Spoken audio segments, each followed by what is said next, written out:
Nadie en San Miguel Cuauhtémoc, un pueblito escondido entre los cerros de Puebla, habría imaginado que aquel lunes cambiaría la historia del lugar. La primaria Emiliano Zapata, con paredes agrietadas, bancas viejas y una cancha polvorienta, apenas contaba con lo mínimo. La maestra Flor, de 58 años, llevaba semanas preparando a sus alumnos para una visita especial, aunque ni ella misma creía del todo en los rumores. A las 10:17 de la mañana, un convoy discreto llegó levantando tierra. No eran políticos, ni actores. Eran ellos, el príncipe Luis y la princesa Camille de Mónaco. Sin cámaras, sin medios, solo 3 asistentes y la embajada. «Vinimos a escuchar, no a posar», dijo el príncipe con un español suave, sorprendentemente fluido. Los niños los miraban como si vieran personajes de un cuento. Uno preguntó inocentemente: «¿Tienen castillos de verdad?». Camille rió con ternura y respondió: «Sí, pero ninguno con el corazón tan grande como el de ustedes». El ambiente se llenó de una mezcla rara de emoción, nervios y calidez. La maestra Flor no pudo evitar llorar cuando el príncipe le entregó un cuaderno con notas escritas a mano por niños de Mónaco.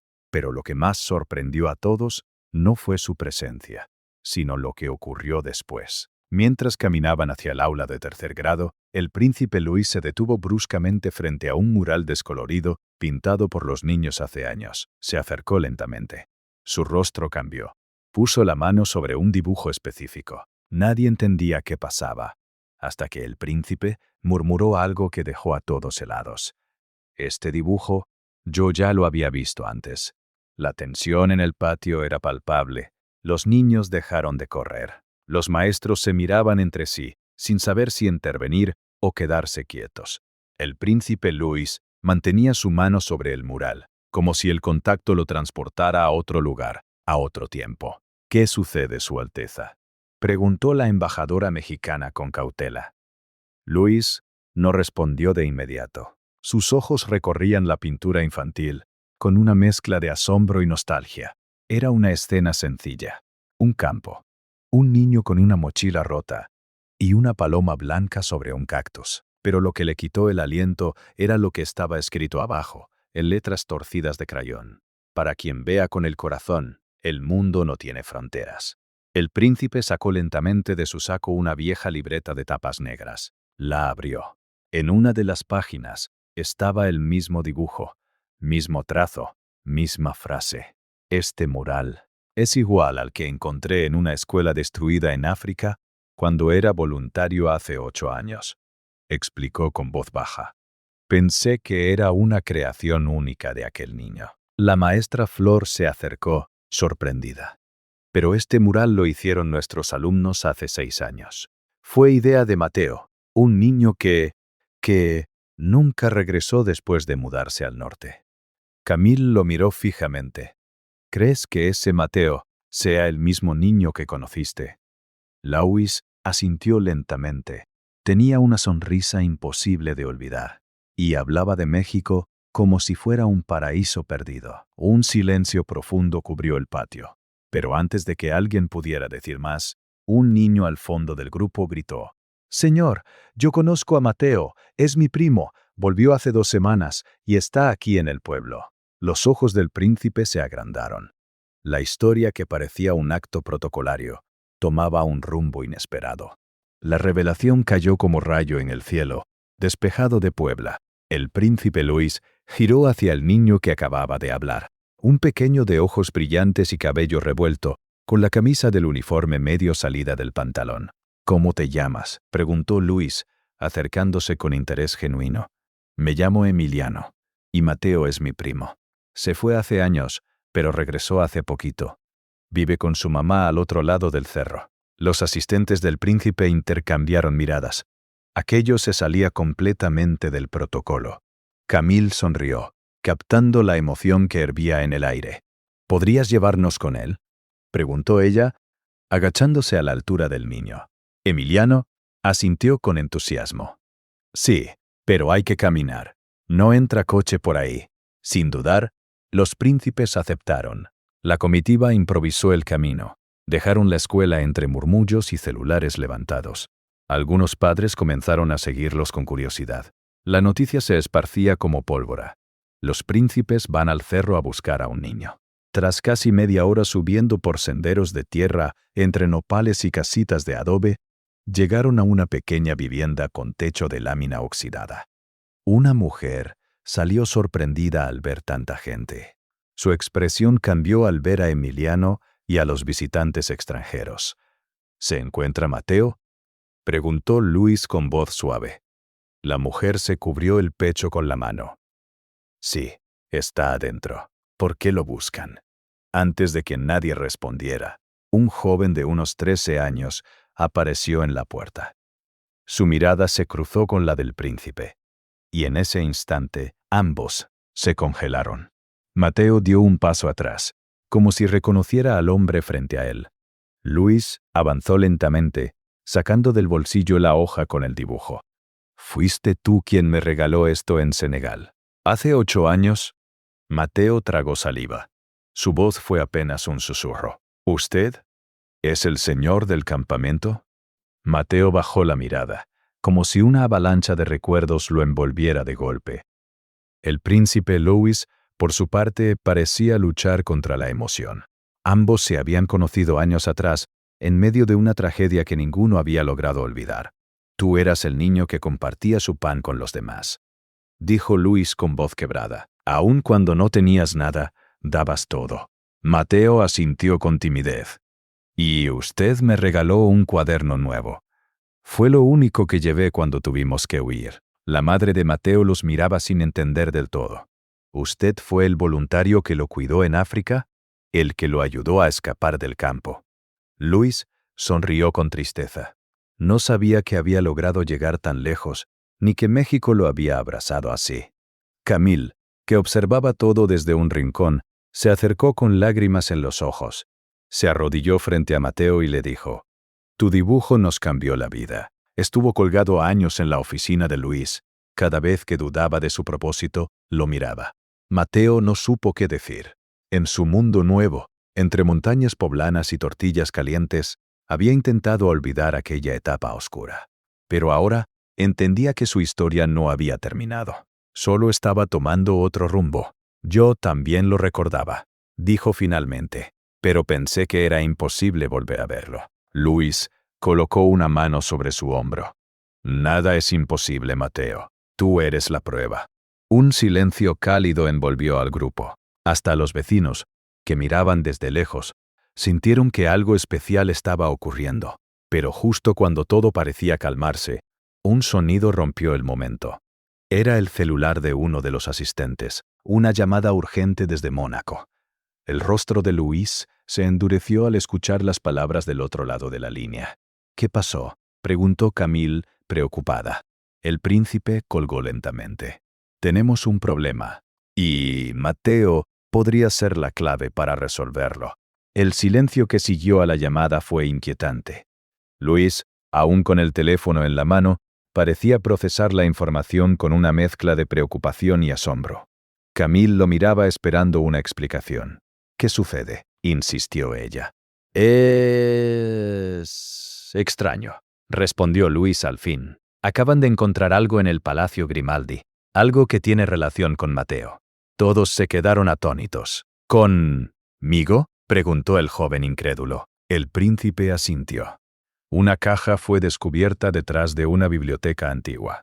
Está sellada con un símbolo idéntico al de tu dibujo, el mismo que hiciste en Senegal, y que ahora está en el mural aquí. Mateo frunció el ceño. «Una paloma sobre un cactus». «Exacto», confirmó Camille. Nadie sabía por qué estaba ahí, hasta ahora. Los asistentes entregaron una foto impresa. La caja, polvorienta y cubierta de moho, tenía grabado el símbolo junto a unas letras en español mal escritas. «Para el niño del futuro que una vez soñó con alas». La madre de Mateo se llevó la mano a la boca. Esa frase, mi abuelo la decía cuando contaba historias sobre su bisabuelo. Decía que nuestra familia tenía raíces antiguas en Europa. Pero yo siempre pensé que eran solo cuentos. Luis parecía más serio que nunca. «Camille, Tenemos que volver a Mónaco. Pero Mateo debe venir con nosotros. ¿Qué? Exclamó la madre. Tranquila, agregó Camille con una sonrisa amable. No lo obligaremos, pero creemos que él tiene respuestas que incluso nuestra familia ha olvidado. Mateo miró a su madre, a Emiliano, a su casa humilde, y luego al príncipe que una vez le dio esperanza cuando no tenía nada. ¿Y si lo que hay en esa caja cambia mi vida? Luis respondió con una mirada firme. Creo que ya la está cambiando. El vuelo partió de Puebla antes del amanecer. No era un avión comercial, sino uno diplomático, discreto, sin logos, sin prensa. A bordo, Mateo miraba por la ventana, dejando atrás los cerros que habían sido su refugio y su cárcel silenciosa de recuerdos. Camille se sentó a su lado con una sonrisa cálida. «¿Estás bien? No sé si tengo miedo o emoción», respondió él, sin despegar la vista del cielo. «Es normal. Estás cruzando un umbral», dijo ella. «No todos lo hacen, pero tú lo has hecho 2 veces». Del otro lado del pasillo, Luis revisaba documentos antiguos. Junto a ellos, una hoja arrugada con el símbolo de la paloma y el cactus, ahora impresa en alta definición. Lo comparaba con escudos, grabados, cartas de hace siglos. Todos parecían apuntar a lo mismo, una conexión inesperada entre una familia mexicana anónima y los secretos mejor guardados de Mónaco. Al aterrizar en Niza, la comitiva fue recibida sin cámaras. Nadie debía saber todavía que un adolescente de un cerro en Puebla estaba a punto de pisar uno de los palacios más antiguos de Europa. «Bienvenido a tu segundo hogar», dijo Luis al llegar a las puertas del Palacio Grimaldi. Mateo no sabía cómo reaccionar. Los muros eran enormes, blancos, imponentes, pero lo que más le impresionó fue lo que encontró al entrar a una sala lateral. En una vitrina de cristal había una pintura antigua, y en ella un niño, morena piel, ojos intensos, vestido con ropa de hace más de 100 años, y con la misma sonrisa que Mateo. Esto fue pintado en 1890, y explicó un historiador. El archivo lo describe como el niño del sur que llegó con el mensaje. Mateo dio un paso atrás. Su voz temblaba. Pero, ¿cómo es posible que ese niño se parezca tanto a mí? Mateo se quedó paralizado frente al retrato. La similitud era innegable. La forma de la mandíbula, la mirada profunda, incluso la cicatriz leve sobre la ceja izquierda, igual que la suya. Luis se acercó lentamente. Este cuadro ha estado aquí desde antes de que yo naciera. Nadie sabía quién era el niño, hasta hoy. El historiador del palacio, Monsieur de la Cour, hojeó un libro antiguo con sumo cuidado. Aquí dice que en 1890, un joven de tierras lejanas, fue recibido en la corte como parte de un intercambio cultural con América. Vino con una carta escrita en náhuatl y un símbolo de paz, la paloma sobre el cactus. Mateo escuchaba, pero su mente se debatía entre el asombro y la incredulidad. «Me están diciendo que alguien de mi familia ya estuvo aquí antes». Camille lo miró con dulzura. «No lo decimos por decir, Mateo, lo estamos descubriendo contigo». El príncipe le ofreció una hoja, un árbol genealógico incompleto, con líneas que terminaban en incógnitas. Uno de los nombres tachados tenía una nota al margen: huérfano, adoptado, enviado al Nuevo Mundo. «Creemos que ese niño regresó a México y que su historia se perdió en el tiempo», dijo Luis, «hasta que tú volviste a escribirla». Mateo sintió un escalofrío. Nunca imaginó que su vida en el cerro, sus dibujos, sus sueños, lo llevarían hasta ahí. «Entonces, ¿qué soy para ustedes?». Camille sonrió. «No eres un heredero de sangre. Eres algo más raro y valioso. Un eco del pasado que regresa cuando el mundo más lo necesita». Antes de que pudiera responder, un guardia entró apresurado. «Señores, encontramos la caja. La están abriendo ahora». Todos se miraron con el corazón acelerado. Luis extendió la mano hacia Mateo. «¿Vienes?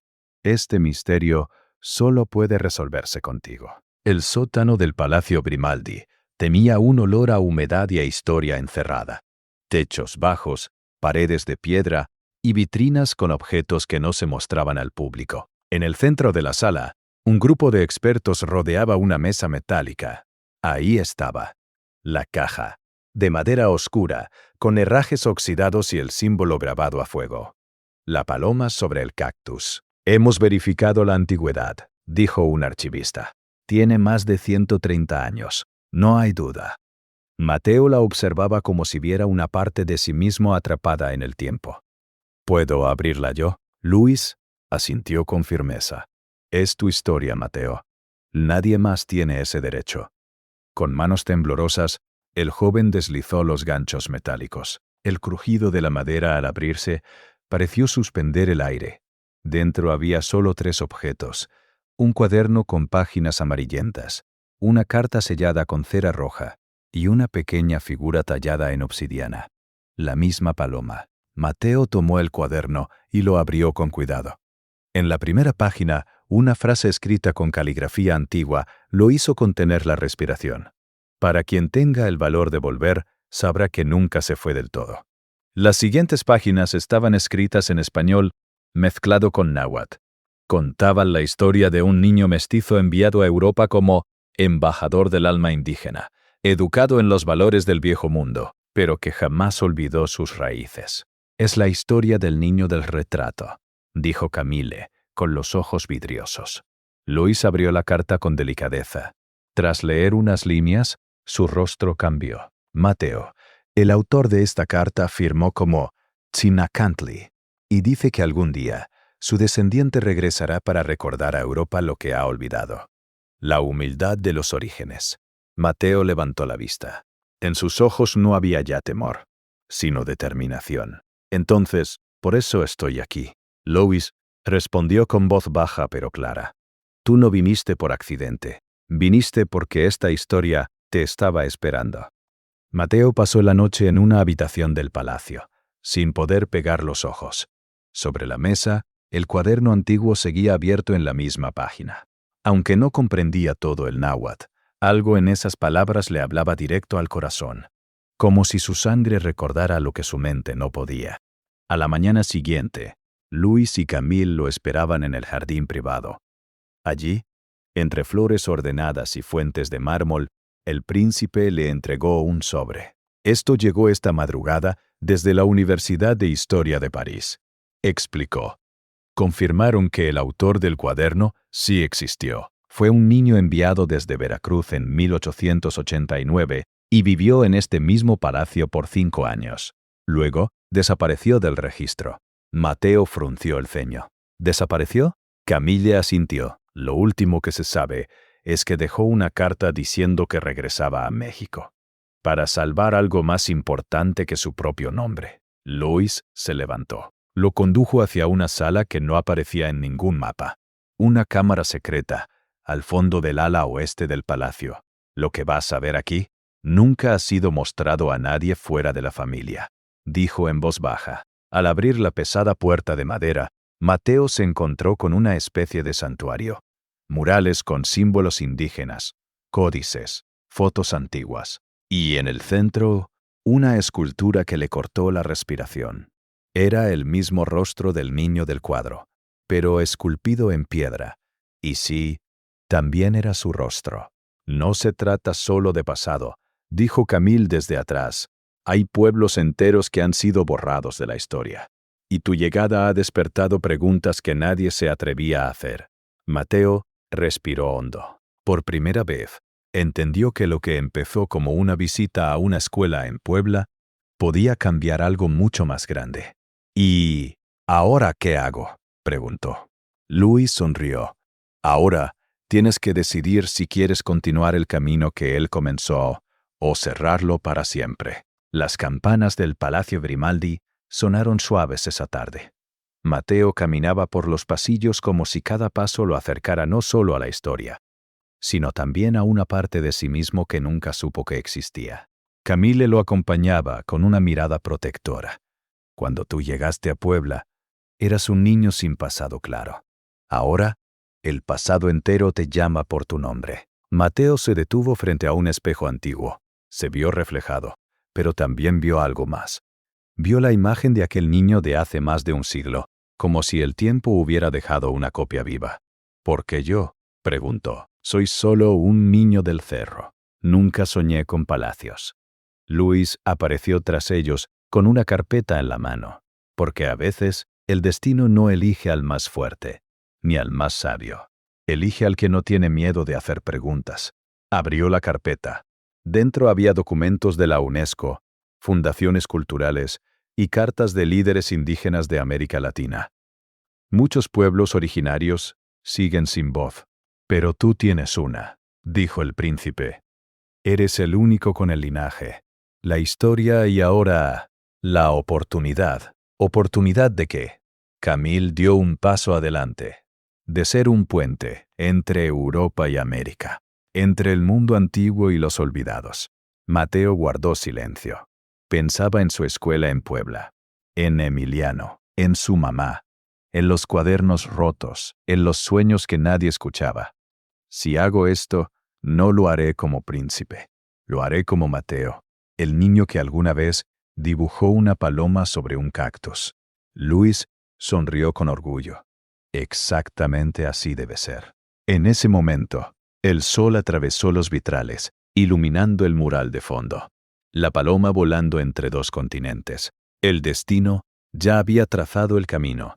Solo quedaba dar el primer paso. La sala principal del Palacio de las Naciones, en Ginebra, estaba llena. Diplomáticos, líderes culturales, representantes indígenas y medios internacionales. Ocupaban cada rincón. El evento, organizado como una cumbre de diálogo entre culturas, no tenía como protagonista a un jefe de Estado, sino a un adolescente mexicano de origen humilde. Mateo esperaba tras bambalinas con el corazón latiendo como tambor. Sostenía en sus manos el cuaderno antiguo, el mismo que lo trajo hasta allí, y un dibujo nuevo hecho por Emiliano, su primo. La paloma sobre el cactus, esta vez con raíces que abrazaban a los dos continentes. Luis se acercó y puso una mano sobre su hombro. No hables como un príncipe.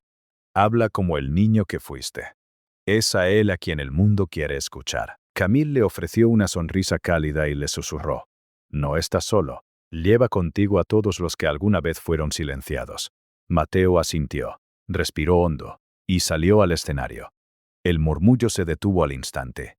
Un niño de 13 años, moreno, flaco, con camisa blanca sencilla, pero con la mirada firme. Buenas tardes. Mi nombre es Mateo. No vengo a hablar de historia. Vengo a contar una que aún no ha terminado. Y entonces habló. De los niños que caminan horas para estudiar, de los abuelos que enseñan sin libros, de las lenguas que mueren sin que nadie las escuche, de lo que significa ser de los que no tienen voz. Yo no tengo corona, dijo, pero tengo memoria. Y eso, a veces, vale más que un trono. La sala estalló en aplausos. Algunos lloraban, otros simplemente se quedaban en silencio. No era un discurso pulido por asesores. Era verdad, desnuda. Luis, desde su asiento, murmuró. Ha comenzado. Y ya no hay vuelta atrás. Días después del discurso, las redes sociales y medios de comunicación de todo el mundo hablaban de un solo nombre, Mateo. No como un símbolo de nobleza, sino como el eco vivo de culturas que el tiempo intentó borrar, pero no pudo. En Puebla, la escuela Emiliano Zapata organizó una asamblea especial. Los niños vieron en pantalla gigante el video de Mateo. Cuando pronunció las palabras, «Yo no tengo corona, pero tengo memoria», hasta la maestra Flor se limpió una lágrima. Nunca pensamos que alguien como él nos representaría ante el mundo, susurró con orgullo. Mientras tanto, en Mónaco, Luis y Camille preparaban un anuncio especial, la creación de la Fundación Tzinacantli, en honor al niño del siglo XIX que inició este puente invisible. Entre continentes, su primer proyecto, construir bibliotecas en comunidades indígenas olvidadas. Mateo fue invitado a cortar la cinta simbólica. No llevaba traje ni medallas, solo una camisa bordada por su madre, con símbolos que hasta entonces él pensaba anticuados. Mi herencia no viene del oro ni de los títulos, dijo frente a la prensa. Viene de los cuentos de mi abuela, de los dibujos que hice con hambre, de la tierra que mis pies conocen desde niño. Un periodista europeo preguntó, ¿volverás a vivir en Europa?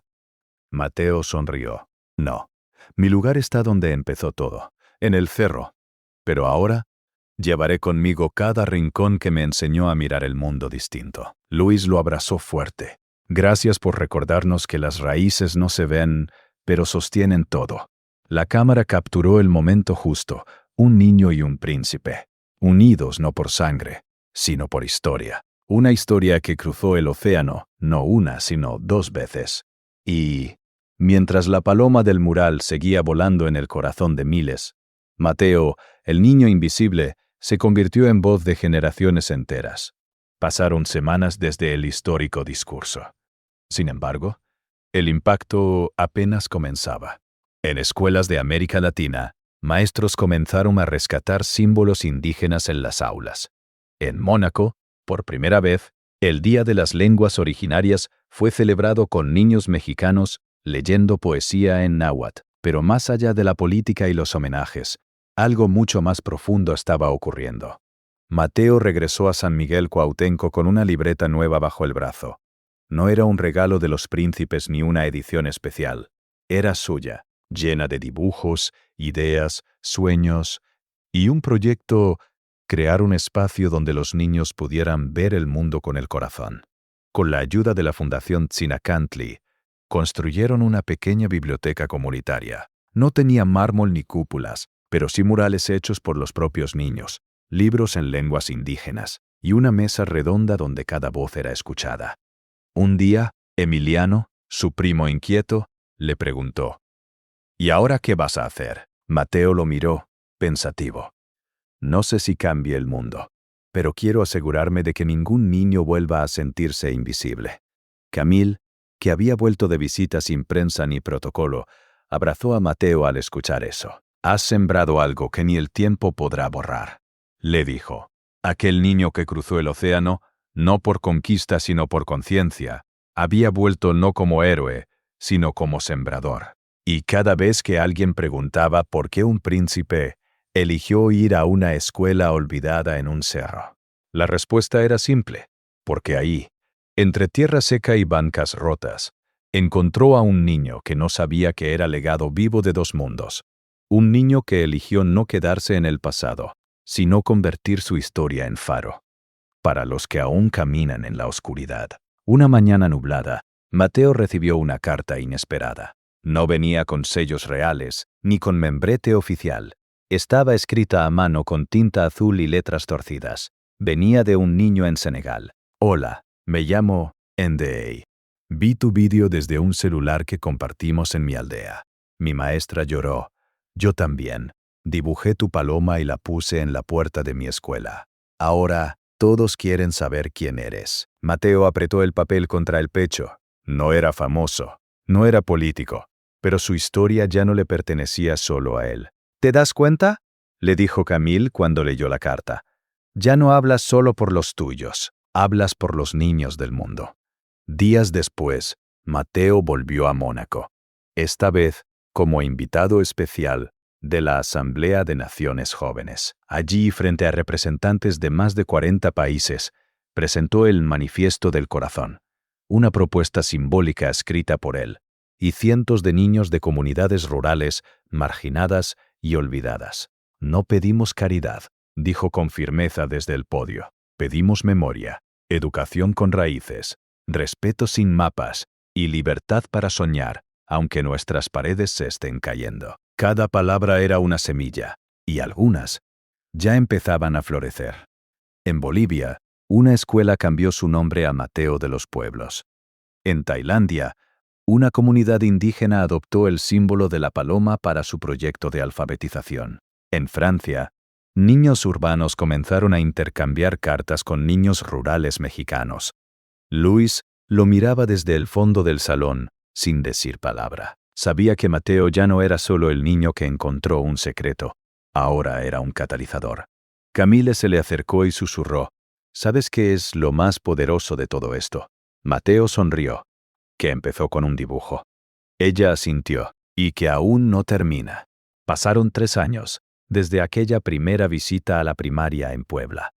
Mateo ahora tenía 16. No vivía en un palacio, ni vestía con coronas.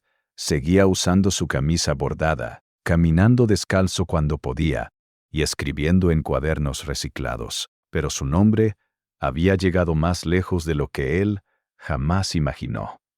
En muchos rincones del mundo, la paloma sobre el cactus se volvió símbolo de esperanza silenciosa. Se pintó en muros, se cosió en mochilas, se tatuó en la piel de quienes alguna vez sintieron que su historia no importaba. Mateo se convirtió en mensajero entre generaciones. Hablaba en universidades, en comunidades remotas, en foros internacionales. Pero siempre comenzaba igual. Antes de hablar, quiero agradecer a quien me escuchó cuando aún no sabía decir lo que sentía. Una tarde, sentado bajo un ahuehuete junto al río en su pueblo, recibió la visita de Luis y Camille. No llegaron con escoltas ni cámaras, solo traían un sobre. «Esto es para ti», dijo Camille. «Lo encontramos hace poco entre los archivos antiguos de Tzinacantli. Era una carta escrita por el niño del siglo XIX. No estaba dirigida a nadie. Hasta ahora. Si alguna vez alguien lee esto y siente que el mundo es demasiado grande para él, quiero que sepa que un niño como él ya vino aquí, no para conquistar, sino para recordar, y que su voz, aunque pequeña, será llevada por el viento, como una paloma sin jaula». Mateo guardó silencio largo rato. Luego levantó la vista hacia el cielo. «La historia nunca fue mía. Solo fui el puente». Luis lo miró con orgullo. «Pero fuiste el único que se atrevió a cruzarlo». Camille sonrió. «¿Qué harás ahora?» Mateo sonrió también.